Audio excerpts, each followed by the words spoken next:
Good morning. Today is Saturday, October 10th. It's about 8:30 in the morning, and I decided to make this video down by the creek today. I'm gonna do some walking around. Just heard a fish jump behind me. I am a northern pagan. What does that mean? Well, the northern part is simple. I am from the north. I was born and raised in the north. I raised my family with my wife, who's also born and raised from the north and in the north. Our ancestors, both modern and ancient pagan ancestors, all from the north. So the north part is easy. What about pagan? What does it mean to be pagan? Well, if you look up the word pagan in a dictionary or etymology dictionary, what you find is that it means a varying number of things. One is you're simply just not any of the Abrahamic religions. You're not Jewish, you're not Christian, you're not Islam. But it also means you're from the country. It's actually a word that comes from Paganus. It's a Latin word, and I think it's right around the 14th century. And it just means you're not a city dweller. You're from the countries, small little villages. Some definitions equate it to heathen. They interchange the two words. So I want to just take a minute on heathen because that word is, well, they say it originates from Old English and Old Norse heathen, but and they make it so it's synonymous with pagan. The Bible uses heathen written in the English language, and when you go to the Old Testament, what it relates to there is a nation or a people. So whenever you're reading, if you do read the Old Testament, when you see the word heathen, it is the word goy, and it means a nation or a people. Well, goy in the Gaelic language, the ancient Gaelic language, the original language, is white. So when the Abrahamic factions started moving north from the burning sands of the deserts, they came across goy in those areas of the Eastern Mediterranean. Goy. Well, that would make sense. As we've stated in our book, Northern Paganism, Exposing Abraham, those people of Western India came down from the boreal regions. They were Aryans. They were white. The New Testament gets the word from ethnikos. It's a Greek word, ethnikos. They were of an ethnicity.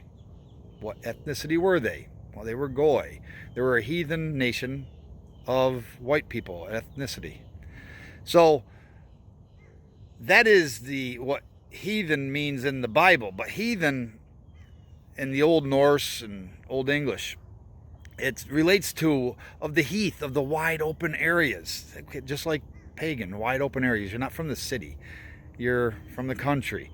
The heath also that produces the name heather, a flower that grows on the heath, wild and free. So the words pagan and heathen, which are used interchangeably, actually mean you're from the country, you're attached to nature. And that's where I want to go from right here, this attachment to nature. As northern pagans, we take that with us. We take that northern paganism with us no matter where we journey. It's part of our blood memory. It's part of our fiber, our soul, who we are, the essence of our being. An attachment to the north, an attachment to the cycles and seasons, an attachment to our ancestors, an attachment to nature. Water. To the Germanic people, water is a portal to the heavens.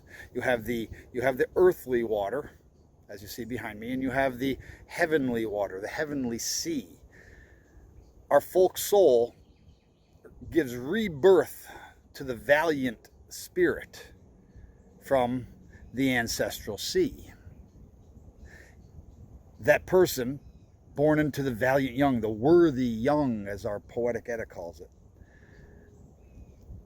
when they live a valiant life and they die, they return to the heavenly sea, the Heathen, as it's called, Heaven,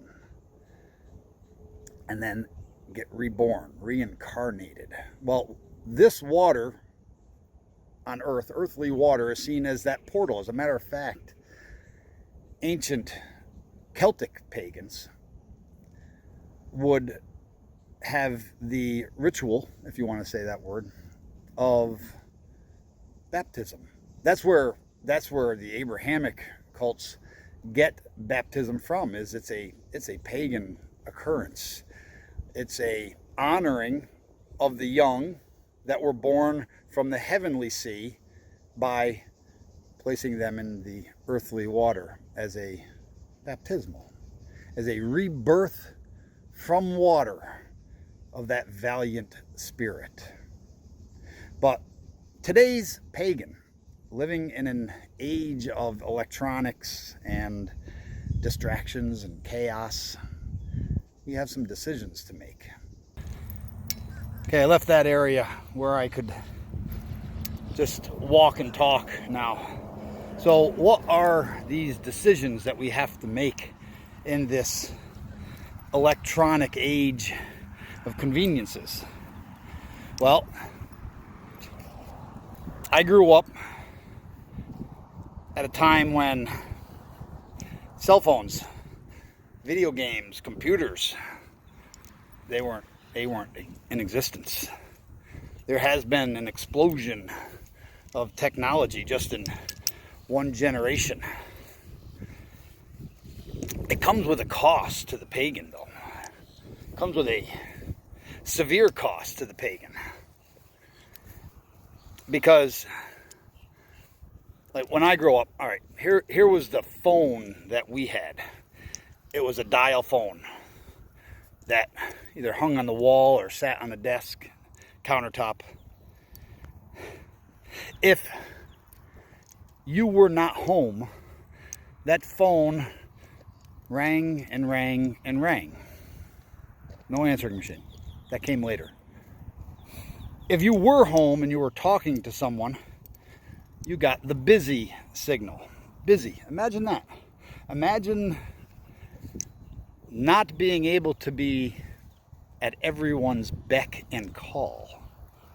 Imagine being busy doing something or speaking to someone and you cannot be bothered by or interrupted by anyone else.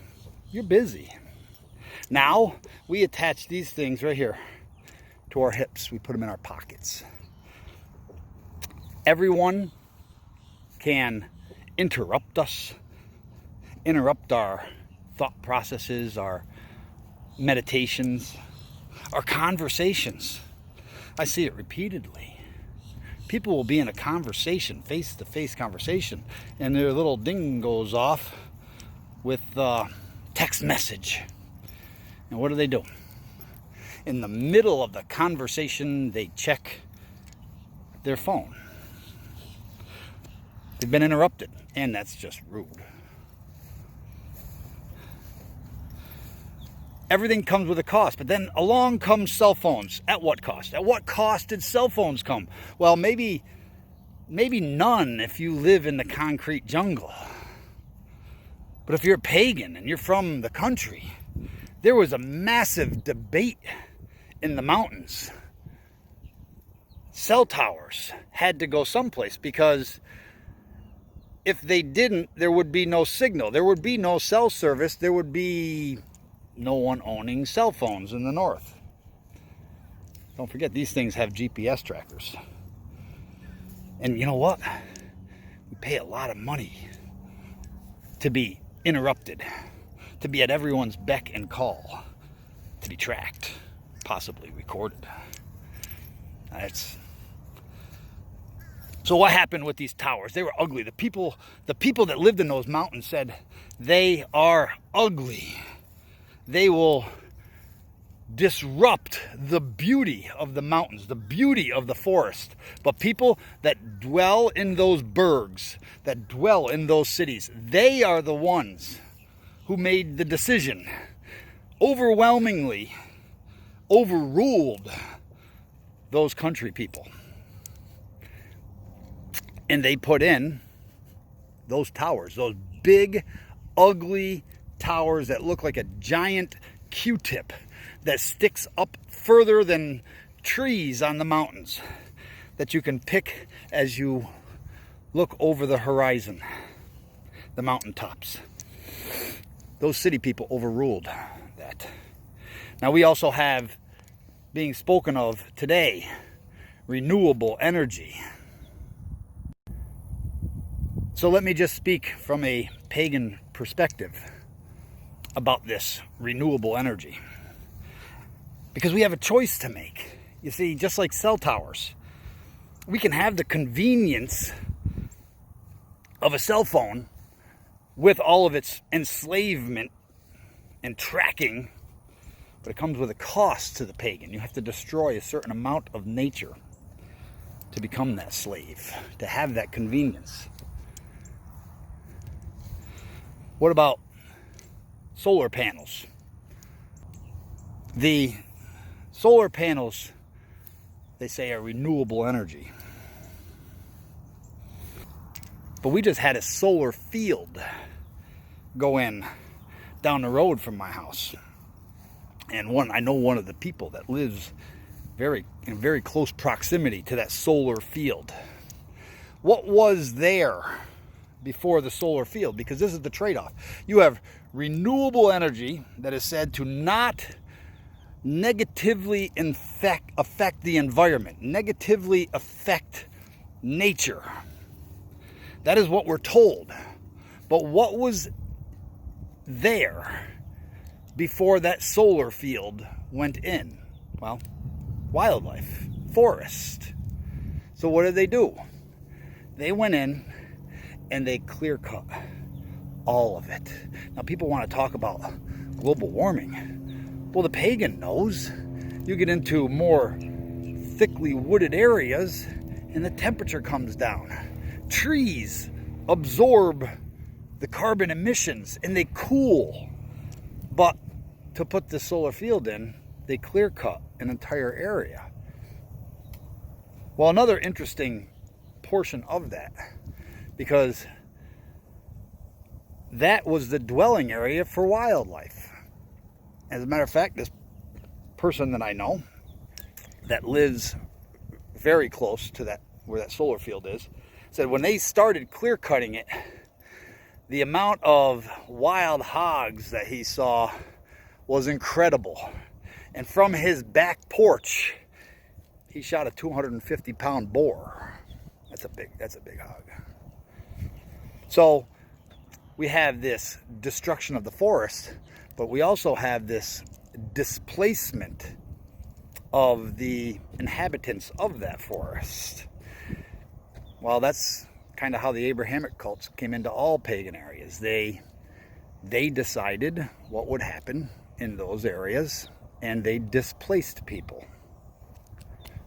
They displaced Goy. They displaced heathens, northern pagans. They displaced the wildlife of those areas. Ancestral lands were stolen, and areas of veneration, the holy lands of the north. That's what our poetic Edda calls it. Land is holy. What land is it talking about? It's talking about the Udales, Udalir, the home of Uller, the Howler, our bear, our ancestral bear. Well, that is where I will end this. The northern pagan, attached to nature, carrying a blood memory, has got some personal decisions. These aren't decisions made in a religious faction, a religious group of people. They are personal within each one of us. Where is your line in the sand, so to speak? Where do you draw the line? See, it's these, no matter what you look at, with these things that involve nature, it is the berg dwellers who are making the decisions. Even in America, I'll throw in this one more point. In America, we have this thing called, as part of our government, the Electoral College. Now, what this Electoral College does is it ensures the people who live in smaller areas still get a voice. If you eliminate that electoral college, then you eliminate all of those voices, because every political decision is then controlled by major populated areas, cities, berg dwellers. So the question to the modern pagan in a technological age: how much of a slave do you want to be? How much do you eliminate and how much do you retain? That's a personal choice.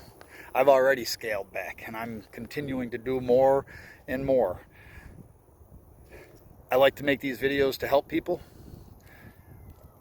I'm retaining that. That's pretty much my line. Just enough to put my information out, books, videos, to help others. If you feel this video has helped you on your walk, then I'll put a link to my PayPal down below. Throw a donation our way. Appreciated. Till next time, or till's nästa gång. Good health, so.